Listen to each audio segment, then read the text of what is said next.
Tornado on the ground, straight to my west.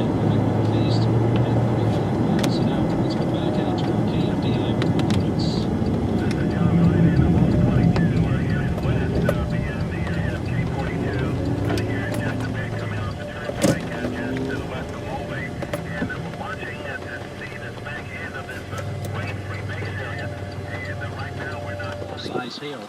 And this storm is starting to spread out more across the western part of Sedgwick County as it continues to move on to the northeast. Some of it trailing back to the south.